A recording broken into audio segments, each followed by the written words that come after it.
Are you lazy? Not really.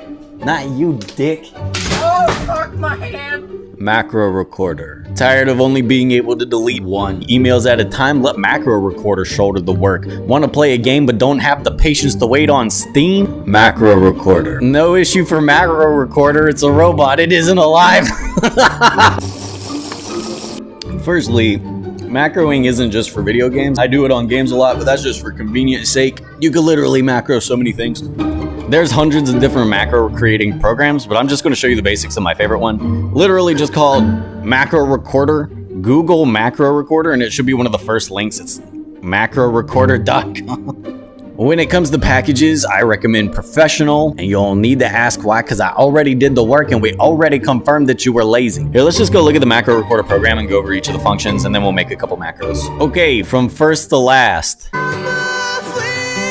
So your play button actually has a couple functions underneath it. If you click play, it's just going to start your macro over from the beginning, but if you click the little arrow underneath play, you can play until selected, that plays until a selected motion, or you can play from selected, that starts at a specific point and then moves on from there. Or you could just play whatever you've selected, highlighting certain areas and then only playing that portion. The record mode is pretty basic. Clicking record is just going to track all of your movements and clicks, and it's going to take note of every window change and all of your actions on the keyboard and mouse. Then you can stop it and play it over again, and it copies whatever you did.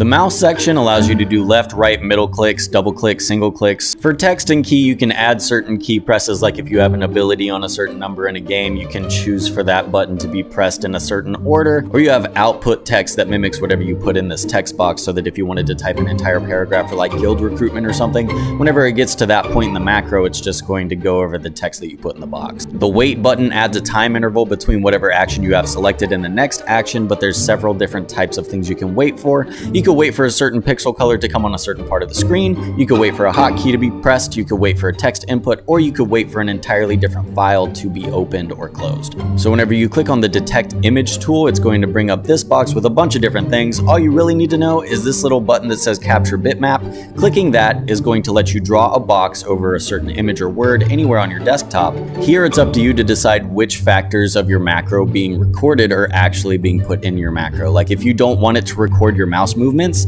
turn it off. If you don't want it to record your clicks, turn it off. Playback speed, as always, increasing it makes the playback faster, decreasing it makes it slower. You can choose how you want your mouse paths to be recorded and how many times you want to repeat the macro. Also, after the macro is ended, what you want to happen after that. You can shut down the computer, restart it, lock it, log out, or stand by.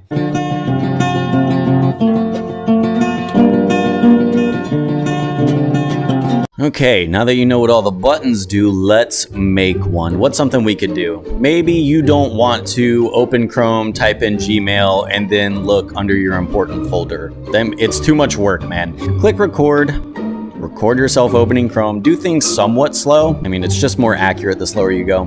Open up your Gmail. Nah, don't want to see any of this. Probably under important. Click that, and there you go. You can even click your first one so that you don't have to choose the email to pick it. It's already there for you. Now what happens? Now, look at this. I'm gonna close it, all right? Okay, so now that we already have that recorded, what happens if we just click play? Opens up Google. Go on, buddy. Up to Chrome.